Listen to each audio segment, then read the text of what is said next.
सच के साथ। नमस्कार, सिटी वाराणसी लाइव में आप सभी का स्वागत है। मैं हूं अमित मिश्रा। आइए देखते हैं आज के हेडलाइंस। वरुणा की बिगड़ती पारिस्थितिकी और गंगा पर उसके प्रभाव पर आईआईटी बीएचयू में हुई परिचर्चा। डॉक्यूमेंट्री ने उजागर की नदी की दर्दनाक हकीकत। चोलापुर थाना क्षेत्र के बनियापुर गांव में 2 शव मिलने से मची सनसनी, जांच में जुटी पुलिस। सोशल मीडिया पर सांप्रदायिक भावनाएं भड़काने के मामले को लेकर सलमा किन्नर ने सौंपा ज्ञापन। और भाजपा के आक्रोश सभा के बाद कांग्रेस नेता अजय राय ने फिर बोला पीएम और सीएम पर हमला। और अब समाचार विस्तार से। विश्व पर्यावरण दिवस की पूर्व संध्या पर आईआईटी बीएचयू में काशी की जीवन रेखा गंगा एवं उसकी मुख्य सहायक नदी वरुणा पर एक महत्वपूर्ण गोष्ठी एवं परिचर्चा का आयोजन हुआ। पर्यावरण दिवस की पूर्व संध्या पर काशी की जीवन रेखा मानी जाने वाली गंगा और उसकी प्रमुख सहायक नदी वरुणा की बिगड़ती पारिस्थितिकी, बढ़ते प्रदूषण तथा इसके सामाजिक, सांस्कृतिक और पर्यावरणीय दुष्प्रभावों को लेकर आईआईटी बीएचयू के केमिकल इंजीनियरिंग विभाग में एक महत्वपूर्ण गोष्ठी और परिचर्चा का आयोजन गुरुवार को किया गया। कार्यक्रम का आयोजन Kashi citizen forum, chemical engineering विभाग आईआईटी बीएचयू तथा आग्नेय फाउंडेशन काशी के संयुक्त तत्वावधान में किया गया। कार्यक्रम का शुभारंभ गंगा स्तुति के साथ हुआ। उपस्थित वक्ताओं ने कहा कि भारतीय संस्कृति में गंगा केवल एक नदी नहीं बल्कि करोड़ों लोगों की आस्था, जीवन और सभ्यता की आधारशिला है। किंतु आज गंगा की सहायक नदियों, विशेषकर वरुणा नदी की दुर्दशा गंगा की निर्मलता और अविरलता के लिए गंभीर चुनौती बन चुकी है। इस अवसर पर प्रसिद्ध फोटो जर्नलिस्ट अनिरुद्ध पांडे द्वारा निर्मित चर्चित डॉक्यूमेंट्री वरुणा बनी नाला गंगा में कीड़े का विशेष प्रदर्शन किया गया। डॉक्यूमेंट्री में वरुणा नदी की वर्तमान स्थिति, उसमें गिरते सीवर, औद्योगिक एवं घरेलू अपशिष्ट, अतिक्रमण, जल प्रवाह में कमी तथा उसके कारण गंगा नदी पर पड़ रहे प्रतिकूल प्रभावों को बेहद मार्मिक और तथ्यपरक ढंग से प्रस्तुत किया गया। फिल्म के प्रदर्शन के दौरान उपस्थित लोगों ने नदी की वास्तविक स्थिति को देखकर गहरी चिंता व्यक्त की। परिचर्चा में वक्ताओं ने कहा कि एक समय में काशी की पहचान रही वरुणा नदी आज अनेक स्थानों पर नाले का स्वरूप धारण कर चुकी है। इसके जल में प्रदूषण का स्तर लगातार बढ़ रहा है, जिससे जलीय जीव जंतु, जैव विविधता तथा नदी तंत्र गंभीर संकट का सामना कर रहे हैं। वरुणा के प्रदूषित जल का सीधा प्रभाव गंगा नदी की गुणवत्ता पर भी पड़ रहा है। यदि समय रहते प्रभावी कदम नहीं उठाए गए तो आने वाली पीढ़ियों को स्वच्छ और जीवंत नदियां उपलब्ध कराना कठिन हो जाएगा। कार्यक्रम के संयोजक एवं आईआईटी बीएचयू के केमिकल इंजीनियरिंग विभाग के प्रोफेसर प्रदीप कुमार मिश्र थे। गोष्ठी में पर्यावरणविदों, शिक्षाविदों, शोधार्थियों, सामाजिक कार्यकर्ताओं, विद्यार्थियों तथा विभिन्न संस्थाओं के प्रतिनिधियों ने भाग लिया। सभी ने एक स्वर में वरुणा और गंगा को प्रदूषण मुक्त बनाने, अविरल प्रवाह सुनिश्चित करने तथा जन भागीदारी आधारित संरक्षण अभियान को मजबूत करने की आवश्यकता पर बल दिया। बनियापुर गांव, चोलापुर थाना क्षेत्र में 2 लोगों का शव मिलने से एक क्षेत्र में हड़कंप मच गया। वाराणसी के चोलापुर थाना क्षेत्र अंतर्गत बनियापुर गांव में 2 लोगों के शव मिलने से इलाके में हड़कंप मच गया। घटनास्थल के पास सल्फास का पैकेट मिलने से मामला और भी संदिग्ध हो गया है। प्राप्त जानकारी के अनुसार एक मृतक का शव कमरे के अंदर पड़ा मिला, जिसके सर से खून भी निकल रहा है, जबकि दूसरे व्यक्ति का शव बाथरूम में बरामद हुआ। मृतकों के पास से सल्फास का पैकेट भी मिला है। मृतकों में से एक की पहचान अभिजीत गांगुली के रूप में हुई है, जबकि दूसरे व्यक्ति की पहचान समाचार संकलन तक नहीं हो सकी थी। घटना की सूचना मिलते ही चोलापुर पुलिस मौके पर पहुंच गई। इसके बाद एसीपी, डीसीपी समेत अन्य वरिष्ठ अधिकारी भी घटनास्थल पर पहुंचे और जांच शुरू कर दिया। फॉरेंसिक टीम को भी बुलाया गया ताकि मौत के कारणों का पता लगाया जा सके। फिलहाल यह स्पष्ट नहीं हो सका है कि मामला हत्या का है या आत्महत्या का, या किसी अन्य कारण से दोनों की मौत हुई है। पुलिस सभी पहलुओं को ध्यान में रखकर जांच कर रही है। लोगों का कहना है कि दोनों शराब पीने में माहिर थे। घटना के बाद गांव में बड़ी संख्या में ग्रामीण और परिजन जुट गए। पुलिस ने क्षेत्र में सुरक्षा व्यवस्था बढ़ा दी। मौत के कारणों का खुलासा पोस्टमार्टम रिपोर्ट और जांच के बाद ही हो सकेगा। है उसमें 2 शव मिले हैं। जब हम लोगों ने तत्काल यहाँ पे हमारी पुलिस जो पहुंची, सीनियर अधिकारी यहाँ पे आके मौके का जो हम लोगों ने सीन ऑफ क्राइम को विजिट किया और फॉरेंसिक की टीम भी हमारी आ गई है। ये 2 लोग हैं, अभिजीत गांगुली और निहाल सिंह करके, जो दोनों ही मित्र हैं। एक की उम्र लगभग 47 साल है और एक की 40 के आसपास है। ये दोनों यहाँ पे अकेले रहते थे। इनके घर वालों ने बताया कि ये दोनों यहाँ पे अकेले रहते थे और खाना भी खुद ही बनाते थे। जो इनकी बॉडीज़ मिली है उनके पास से वहाँ सल्फास की जो पैकेट्स भी मिले हैं, जो प्रथम दृष्टया बॉडीज़ को देख के लग रहा है कोई जाहिरा चोट नहीं दिख रही है, बट फिर भी हम लोग इसका डिटेल पोस्टमार्टम कराएंगे। और दोनों ही ने वॉमिटिंग के लक्षण उसमें दिख रहे हैं। बाकी जो पोस्टमार्टम के लिए अभी हम बॉडी भेज रहे हैं, उसके बाद जो भी आएगा वो अवगत कराएंगे। एक का रूम में मिला है और एक का टॉयलेट में मिला है।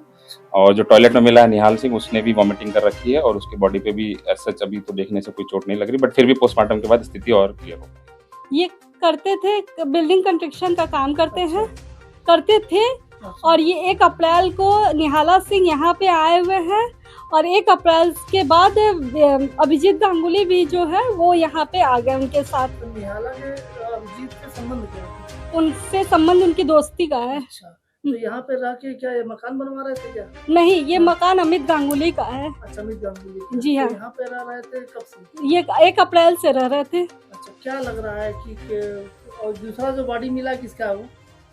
कोई क्लियर तो है नहीं, लेकिन हमें ये पूरा डाउट है, पूरा क्लियर है कि ये निहाला सिंह का ही है। क्या लगता है आपको कि क्या ये लोग आपस में पॉइजनिंग का वो भी बरामद हुआ पैकेट? जी क्या लगता है कि मतलब कि जहर से मरे हैं गिर के? ये लोग आपस में लड़ाई किए हैं, उसके बाद सब जहर या तो खिलाया गया है या तो अपने आपस में खाए, क्योंकि ये लोग आप जहर नहीं खा सकते, इन लोग को कोई खिलाया गया है। कचनार गांव आराजी लाइन ब्लॉक में हैंडपंप और हर घर नल से जल योजना के ठीक ढंग से काम न करने के कारण क्षेत्र में पेयजल की भारी किल्लत के चलते क्षेत्र में विकट स्थिति बनी हुई है। राया तालाब तहसील व आराजी लाइन ब्लॉक मुख्यालय कचनार गांव में दम तोड़ रहा हैंडपंप और हर घर नल से जल योजना मोटर से किसी तरह पानी निकाला जा रहा है।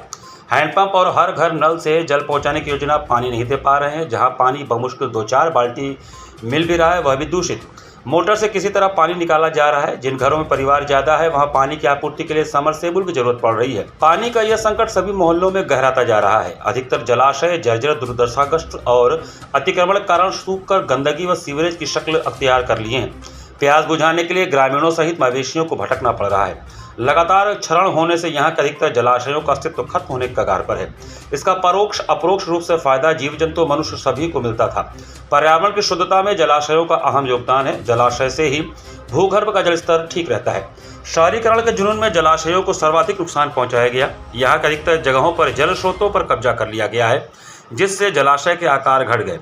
चारों तरफ से बहकर आने वाले बरसात के पानी का स्रोत भी बंद कर दिया गया है। जलाशयों में पानी एकत्र ही नहीं हो पा रहा है।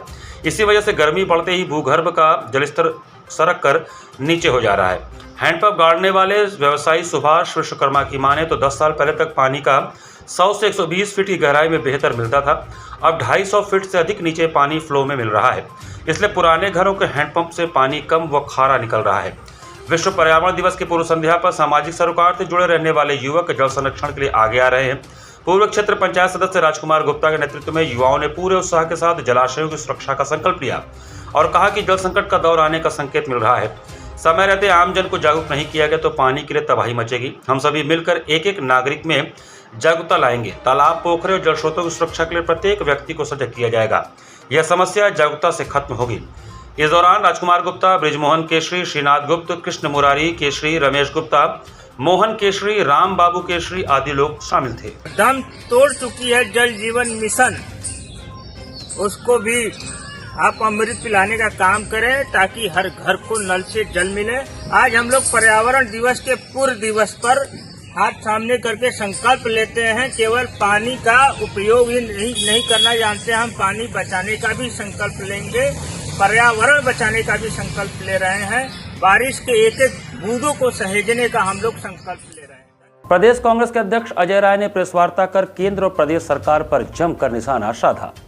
उत्तर प्रदेश कांग्रेस के प्रदेश अध्यक्ष अजय राय ने वाराणसी में एक प्रेस कॉन्फ्रेंस कर केंद्र और प्रदेश की भाजपा सरकार पर जमकर निशाना साधा है।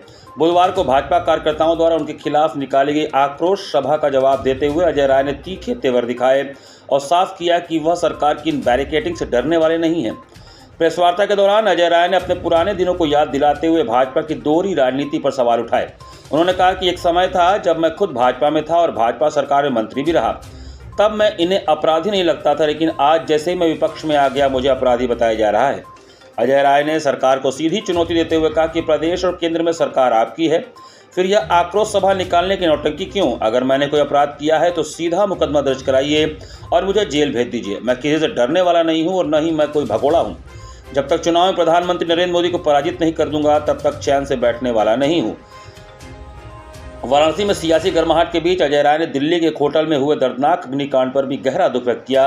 उन्होंने इस हादसे के लिए सीधे तौर पर सरकार की लापरवाही और भ्रष्टाचार को जिम्मेदार ठहराया।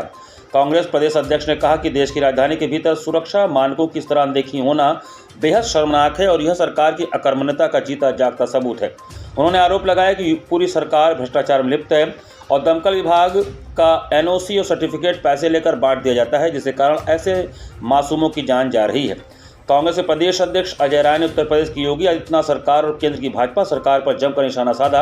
उन्होंने राज्य में गिरते पुलों और बुनियादी ढांचे की बदहाली को लेकर सरकार की नीतियों पर भी तीखे सवाल खड़े किए।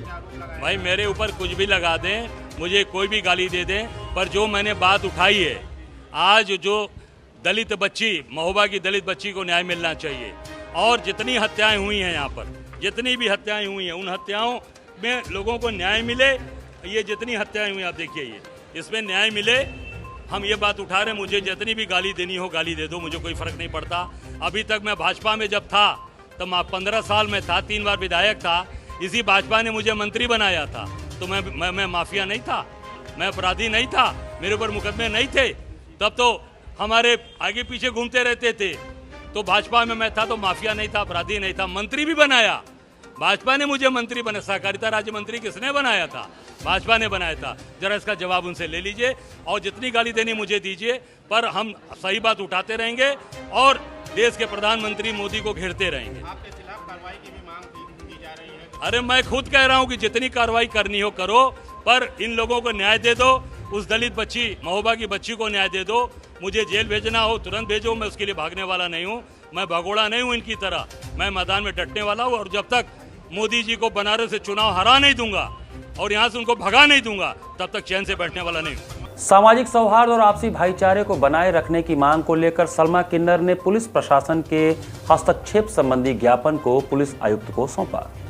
शहर में सामाजिक सौहार्द और आपसी भाईचारे को बनाए रखने की मांग को लेकर सलमा किन्नर ने पुलिस प्रशासन से हस्तक्षेप की अपील की है। उन्होंने सोशल मीडिया के विभिन्न मंचों पर कथित रूप से सांप्रदायिक भावनाएं भड़काने और समुदायों के बीच वैमनस्य पैदा करने वाली सामग्री प्रसारित किए जाने के मामले में पुलिस आयुक्त को ज्ञापन सौंपकर दोषियों के खिलाफ कठोर कानूनी कार्रवाई की मांग की है। प्राप्त जानकारी के अनुसार भेलूपुर थाना क्षेत्र के एक क्षेत्रीय तालाब निवासी सलमा किन्नर ने पुलिस आयुक्त कार्यालय पहुंचकर एक प्रार्थना पत्र सौंपा। उन्होंने आरोप लगाया कि कुछ असामाजिक प्रवृत्ति के लोग सोशल मीडिया का दुरुपयोग करते हुए हिंदू और मुस्लिम समुदायों के बीच तनाव उत्पन्न करने का प्रयास कर रहे हैं। ऐसे कथित रूप से भड़काऊ पोस्ट, आपत्तिजनक टिप्पणियां और विवादास्पद वीडियो साझा कर समाज में अशांति का माहौल बनाने की कोशिश कर रहे हैं। इस संदर्भ में एक ज्ञापन भी सौंपा गया है, जिसमें कहा गया है कि सोशल मीडिया पर प्रसारित होने वाली कुछ सामग्रियां धार्मिक भावनाओं को आहत करने वाली हैं, जिनसे लोगों के बीच अविश्वास और कटुता बढ़ने की आशंका बनी रहती है। शिकायतकर्ता का कहना है कि यदि समय रहते ऐसे मामलों पर प्रभावी कार्रवाई नहीं की गई तो सामाजिक समरसता और कानून व्यवस्था प्रभावित हो सकती है। सलमा ने प्रशासन से मांग की है कि सोशल मीडिया प्लेटफॉर्म पर सक्रिय ऐसे व्यक्तियों की पहचान कर उनके विरुद्ध कानूनी प्रावधानों के तहत कार्रवाई की जाए। उन्होंने कहा कि समाज में शांति, भाईचारा और सौहार्द बनाए रखना सभी नागरिकों की जिम्मेदारी है तथा किसी भी समुदाय के प्रति नफरत फैलाने वाली गतिविधियों को कतई बर्दाश्त नहीं किया जाएगा। यहाँ पर वक्त तो चला छोटे से ब्रेक का। बने रहिए सिटी वाराणसी लाइव के साथ। वाराणसी लाइव, सच के साथ।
सच के साथ।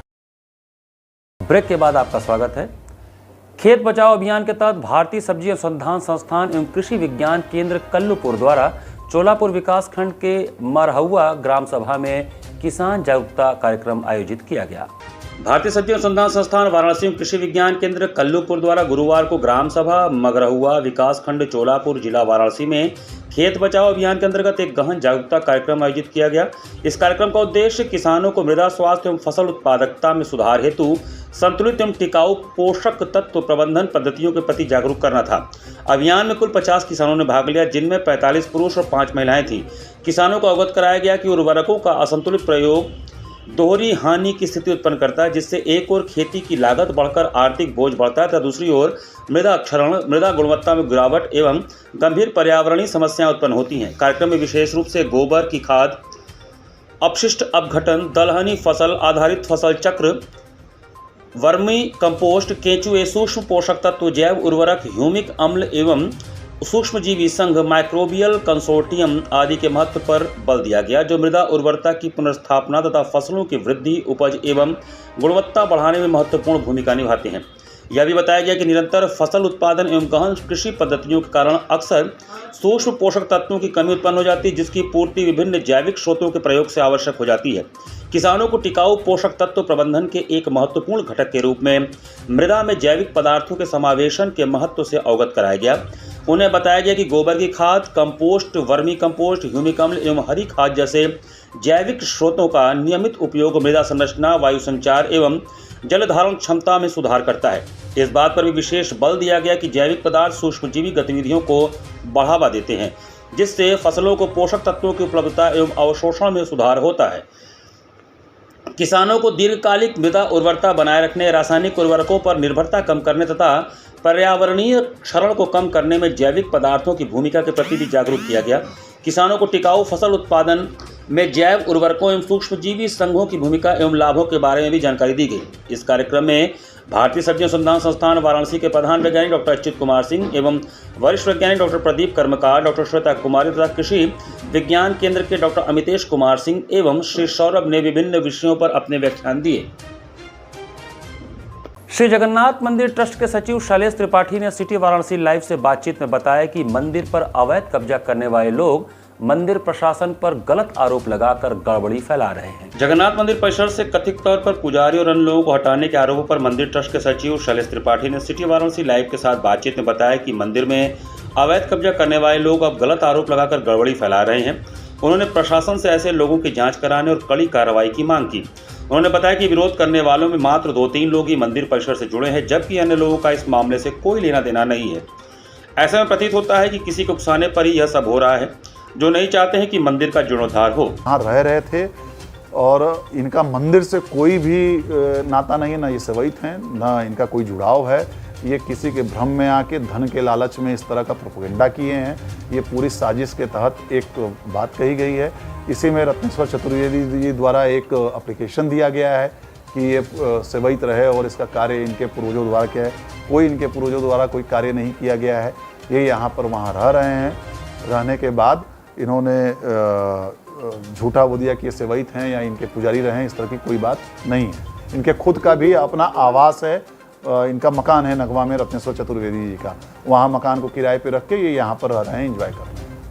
उस दिन करीब 1 दर्जन के संख्या रही होगी, तो क्या सिर्फ वही उपाध्याय ही परिवार था कि और भी? नहीं, और उस दिन जो ये लोग ड्रामा किए हैं उसमें से 4 लोग चिन्हित हुए हैं जो इस जगन्नाथ मंदिर से गए हुए थे। उसमें भी लोग अपना चेहरा छुपा रहे हैं, देख रहे हैं, वो सामने आने की कोशिश नहीं कर रहे हैं। और जो है राधा रमन उपाध्याय एक देख रहे हैं, त्राईमाम कर रहे हैं, एक रत्नेश्वर चतुर्वेदी जी बोल रहे हैं। 2 लोग जो थे, एक किरण तिवारी पीछे हैं, वो सामने नहीं आ रहे हैं, एक राकेश उपाध्याय हैं जो पीछे लेके गए हैं। ये लोग सबसे आग्रह किए थे कि चले चले, लेकिन सब लोग स्वेच्छा से जा रहे हैं मंदिर कार्य में। वो लोग खुद इनको समझा रहे हैं, रत्नेश्वर चतुर्वेदी जी को और इन लोगों को, कि यार क्यों भगवान का कार्य हो रहा है, वो सहयोग कर रहे हैं, क्यों अड़ंगा लगा रहे हो। लेकिन उनको राजनीति करना है, उनके पीछे जो भी उनकी मंशा हो, अब किस दृष्टि से वो कर रहे हैं, वो एक जहाँ तक है कि प्रेशर टैक्टिक्स है, अपना रहे हैं कि क्रिएट करके ज़्यादा से ज़्यादा धन हम इन लोगों से ले लें। इसी मानसिकता से ये सब कार्य किया जा रहा है। यह एक प्रोपेगेंडा है। श्री जगन्नाथ मंदिर के स्थायी ट्रस्टी दीपक शाहपुरी ने एक बयान में बताया कि वर्ष 1989 से न्यायालय के आदेश के अनुपालन में मंदिर का संचालन सार्वजनिक ट्रस्ट के माध्यम से हो रहा है। इन दिनों मंदिर परिसर का संरक्षण सौंदर्यीकरण ट्रस्ट की सर्वसम्मति से गठित समिति की देखरेख में कराया जा रहा है। समिति में पूर्व MLC ब्रजेश सिंह अध्यक्ष और शैलेश त्रिपाठी सचिव हैं। ट्रस्ट के सदस्यों ने सर्वसम्मति से उनको अध्यक्ष नियुक्त किया और उन शैलेश त्रिपाठी जी को जो है वो सचिव बनाया गया और सारे टीम जो है युवा लोगों की है, सिवाय हम शाकुरियों को छोड़। इसमें जितने भी ये सब संभ्रांत हैं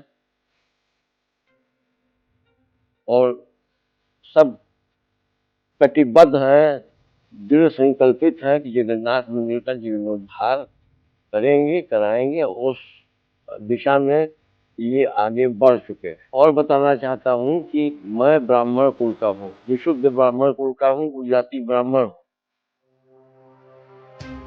और वड़नगर का रहने वाला था। हमारे वंशज वड़नगर के रहने वाले थे, जो कालांतर में 1720 के आसपास काशी में आके स्थापित हुए। कोई भी कार्य जो वहाँ हो रहा है वो धार्मिक प्रक्रिया और संस्कृति के अनुकूल हो रहा है, उसके विपरीत नहीं हो रहा। और मेरा काशी की जनता से और स्थानीय जनता से ये करबद्ध निवेदन है कि हम आप हिंदू होते हुए इस हिंदू के मंदिर के संरक्षण के लिए स्वतः आगे आए और उसमें सहयोग करें। दिल्ली के होटल में हुए अग्निकांड को देखते हुए वाराणसी में प्रशासन ने तारांकित होटलों तथा गेस्ट हाउसों में फायर सेफ्टी सिस्टम एवं उसके उपयोग की दक्षता का सघन चेकिंग किया। दिल्ली में मालवीय नगर के फ्लरिश स्टे होटल में बुधवार को आग लगने से 21 लोगों की मौत हो गई। मरने वालों में 10 भारतीय और 11 विदेशी नागरिक हैं। इनमें 9 अफ्रीकी और 2 तुर्कमेनिस्तान के हैं। इस घटना के बाद पूरे देश में फायर सेफ्टी पर बहस छिड़ गई है। ऐसे में वाराणसी पुलिस ने गुरुवार को तारांकित होटलों में फायर सेफ्टी परखी और वहां के कर्मियों की तत्परता और फायर सेफ्टी की समझ का भी आकलन किया। इस दौरान chief fire officer Anand Singh Rajput मौजूद रहे। इस दौरान उन्होंने कहा कि हम यह चेक कर रहे हैं कि होटल के कर्मचारी फायर नियंत्रण यंत्र चलाने में निपुण हैं या नहीं, साथ ही फायर नियंत्रण यंत्र फौरन एक्टिव हो रहे हैं या समय लग रहा है। उन्होंने कहा कि हमारी खास निगरानी घाट इलाके में बने पेइंग गेस्ट हाउसेस पर है, जिसमें फायर एग्जिट नहीं होता है। अभी जो घटना हुई है तो हम लोगों ने होटल को जो है प्रायोरिटी दिया और होटल को ही हम चेक कर रहे हैं। तो जो भी शॉर्टफॉल्स आते हैं उसका, जैसे कल हमने 12 बिल्डिंग्स चेक किया तो उसमें से 4 में शॉर्टफॉल थे। उनको नोटिस जो है उनको मौखिक तो बता दिया गया, अभी नोटिस बनाएंगे, नोटिस उनको जारी करेंगे। और साथ में आज भी जो है चेकिंग अभियान चल रहा है। तो सब हमारी 3-4 प्रायोरिटी रहती है देखने की। एक तो फायर इक्विपमेंट लगे हैं या नहीं लगे हैं, दूसरा कि उनको चलाना वहाँ के स्टाफ को, हमें तो आता है पर उनके स्टाफ को आना ज़रूरी है, वो आता है कि नहीं। तीसरा एग्जिट रूट्स उनके प्रॉपर हैं कि नहीं, जिससे कि इनकेस अगर कोई अनटूवर्ड इंसिडेंट अगर होता है तो वहाँ पे लोग सेफली रेस्क्यू कर सकें। और चौथा जो सबसे महत्वपूर्ण बिंदु है वो है विद्युत का शॉर्ट सर्किट होना। वो उसको विद्युत की लाइन लेकर लेते हैं और कई साल तक वो चलती रहती है, लोड बढ़ता रहता है, एसी वगैरह लगा लेते हैं, उसको दोबारा से सेफ्टी ऑडिट कराते नहीं हैं। इस कारण से शॉर्ट सर्किट हो जाती है और फिर घटना ऑटोमेटिक हो जाती है। तो हमने जहाँ भी जा रहे हैं तो हम उनको यही कह रहे हैं, जो होटल के ओनर हैं या जो भी वहाँ के जनरल मैनेजर हैं, कि इलेक्ट्रिकल सेफ्टी ऑडिट जरूर करवा लें, चेकिंग करा लें कि लोड के अनुसार ही वायरिंग की जो उसकी जो करंट कैरिंग कैपेसिटी है। घाट संध्या कार्यक्रम में रांची से पधारी अंकिता कुमारी अजय का मनोहारी ओडिसी नृत्य हुआ। जिला प्रशासन के अभिनव पहल पर सुबह बनास के अंतर्गत 80 घाट पर गुरुवार को आयोजित घाट संध्या में रांची से पधारी प्रतिभाशाली कलाकार अंकिता कुमारी अजय ने उड़ीसा के शास्त्रीय नृत्य ओडिसी की भावपूर्ण प्रस्तुति से दर्शकों को मंत्रमुग्ध कर दिया। कार्यक्रम का शुभारंभ प्रथम पूज्य भगवान गणेश की स्तुति से हुआ। कलाकार ने अपनी लयात्मक त्रिभंग मुद्राओं और सधे हुए अभिनय से गणेश जी के दिव्य स्वरूपों एवं उनके विघ्नहर्ता रूप को सजीव कर दिया। द्वितीय प्रस्तुति में कलाकार ने कृष्ण की बाल लीलाओं का मनोहारी चित्रण किया। इस पद में गोपियां कान्हा को उल्हाना देती हैं कि हे श्याम, तुम्हारी शरारतों के कारण अब हमारा गोकुल की गलियों में निकलना भी दूभर हो गया है। कलाकार ने गोपी के प्रेम भरे उल्हाने को अपने भाव प्रवण अभिनय से जीवंत किया। समापन प्रस्तुति में कलाकार ने नारी के अस्तित्व को दर्शाया। उन्होंने नृत्य के माध्यम से दिखाया कि कैसे नारी हर युग में पीड़ा सहने के बाद भी आदि शक्ति का रूप है, जो सृजन भी करती है और आवश्यकता पड़ने पर संहार भी। कलाकार को प्रमाण पत्र बालेश्वर तिवारी ने प्रदान किया। कार्यक्रम का संयोजन सुबह बनास के सचिव एवं संस्थापक डॉक्टर रत्नेश वर्मा ने किया। कार्यक्रम का सफल संचालन सीमा केसरी ने किया। इस अवसर पर भारी संख्या में दर्शकगण उपस्थित रहे।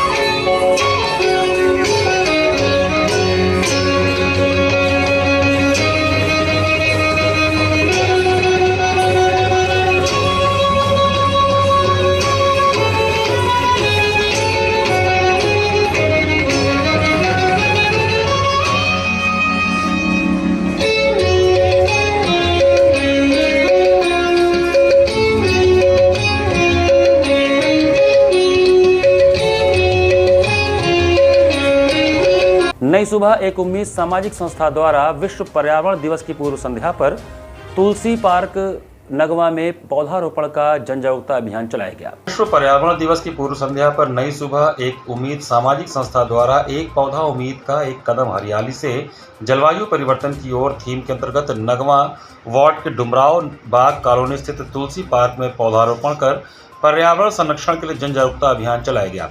कार्यक्रम का शुभारंभ मुख्य अतिथि पार्षद श्रीमती माधुरी सिंह एवं पूर्व पार्षद रविंद्र सिंह के कर कमलों द्वारा पौधारोपण करके किया गया। कार्यक्रम का संचालन संस्था के अध्यक्ष ममता ने किया। ममता ने बताया कि इस अभियान के अंतर्गत संस्था द्वारा अगस्त तक कई स्थानों पर 1100 पौधे लगाए जाएंगे। रविंद्र सिंह ने लोगों को जागरूक करते हुए बताया कि प्रतिवर्ष 5 जून को मनाया जाने वाला विश्व पर्यावरण दिवस हमें याद दिलाता है कि धरती का संरक्षण हमारी सामूहिक जिम्मेदारी है। इस वर्ष की थीम भूमि पुनर्स्थापन, मरुस्थलीकरण और सूखा प्रतिरोध के अनुरूप संस्था ने हरियाली बढ़ाने और जलवायु परिवर्तन से लड़ने का संकल्प लिया। इस अभियान के तहत आम, अमरूद, पीपल, बरगद, हरसिंगार, शहतूत, अशोक, जामुन व गुलाब जैसे छायादार, फलदार एवं औषधि युक्त पौधे लगाए गए। इस अवसर पर संस्था के संस्थापक विजय कुमार, मोहम्मद अनीश, विजय सिंह, रवि कुमार, सुमित बिंद, करम भारती, पूजा देवी, पायल सिंह ने कार्यक्रम को सफल बनाने में अपना महत्वपूर्ण योगदान दिया। कार्यक्रम के दौरान डॉक्टर रमेश भाटिया, अरुण कुमार सिंह, मंजू गुप्ता, प्रशांत सिंह, संदीप कुमार, देवी प्रजापति, हरिनाथ, दिलीप गुप्ता आदि लोग उपस्थित रहे। बाग कॉलोनी जो 80 घाट पे है और यहाँ पे पौधरोपण अभियान कार्यक्रम का आयोजन किया गया है पर्यावरण दिवस के शुभ अवसर पर, क्योंकि एक तरीके से देखा जाए तो इस समय जलवायु परिवर्तन बहुत तेजी से हो रहा है, जो प्रदूषण तेजी से बढ़ रहा है, तो कहीं न कहीं उसका बहुत बड़ा कारण हम लोगों की हरियाली का न होना भी है। तो इस जो पौधरोपण अभियान किया गया है, यहाँ पे क्षेत्रीय लोगों को संकल्प भी दिलवाया गया है कि वो अपने आस पड़ोस में, अपने घरों में और साथ में जो पार्क हो, रोड हो, वहाँ पे भी वो पौधे लगाएं। और पौधे केवल लगाने ही नहीं हैं, बल्कि उनका जब तक वो जीवित है उनका संरक्षण भी करें। उसमें पानी का हो गया, देखने का, कुड़ाई भराई होगी, तो उसके संरक्षण का भी लोगों को बताया गया, जागरूक किया गया है। इसी सारी मुहिम के अंतर्गत यहाँ पे पौधरोपण अभियान कर लोगों को जागरूक किया गया और साथ में उसकी सुरक्षा के लिए संकल्प भी दिलवाया गया। जैतपुरा में आयोजित श्री राम कथा के तृतीय दिवस पर भगवान राम सहित चारों भाइयों के जन्म की कथा का बालक देवाचार्य जी महाराज ने विस्तार से वर्णन किया। अखिल भारतीय सनातन न्यास जैतपुरा वाराणसी द्वारा आयोजित राम कथा के तृतीय दिवस बुधवार को पूज्य जगत गुरु बालक देवाचार्य जी महाराज ने कहा कि राजा दशरथ के एक भी पुत्र न होने की चिंता से जब वह राजगुरु वशिष्ठ से इसका उपाय पूछे, तब महर्षि वशिष्ठ ने रिंगी ऋषि द्वारा पुत्र कामाग्नि यज्ञ करने की सलाह दी। इसके पश्चात यज्ञ पूर्ण होने पर जब तीनों रानियों ने चारों पुत्रों को जन्म दिया, तब भाट लोगों वृदावली गाते हुए राजमहल में पहुंचे तथा उन्होंने चारों राजकुमारों के जन्म लेने की बात महाराज से गाकर सुनाया। तब वह खुशी से बहुत ही नाच उठे और उन्होंने सोने, चांदी एवं तमाम स्वर्ण मुद्राओं को देकर उन्हें विदा किया। इस अवसर पर काशी के मूर्धन्य मानस वक्ता पंडित वेद प्रकाश मिश्र कराधर ने कहा कि प्रभु राम सहित तीनों भाइयों के जन्म से ऋषि मुनि गंधर्व की खुशी का ठिकाना नहीं रहा। भगवान राम के जन्म के पश्चात तो जो झांकी निकाली गई उससे वहां का माहौल मंगलमय उठा तथा उपस्थित श्रोता बोल दे चारों भैयन की जय, जय अयोध्या लाल की, हाथी घोड़ा पाल की इत्यादि के नारों से वहां का माहौल भक्तिमय हो उठा। अंत में व्यासपीठ की आरती डॉक्टर अजय कुमार, राजेश सेठ, विनीत कुमार, रवि प्रकाश, जयशंकर गुप्ता, विजय जायसवाल, रविनंदन तिवारी, किशोर सेठ, जगराणा गुप्ता, छेदीलाल, प्रमोद यादव, मुन्ना इत्यादि ने फोटो आरती उतारी। मंच का संचालन प्रधान सचिव राजेश सेठ ने किया।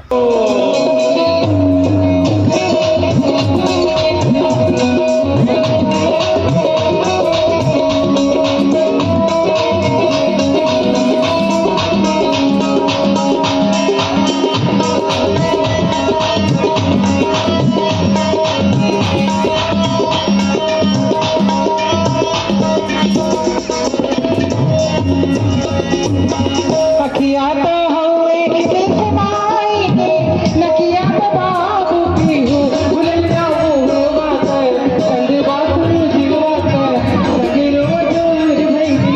इसी के साथ सिटी वाराणसी लाइव का ये संस्करण हम ही समाप्त करते हैं। मुझे दीजिए आज्ञा। नमस्कार।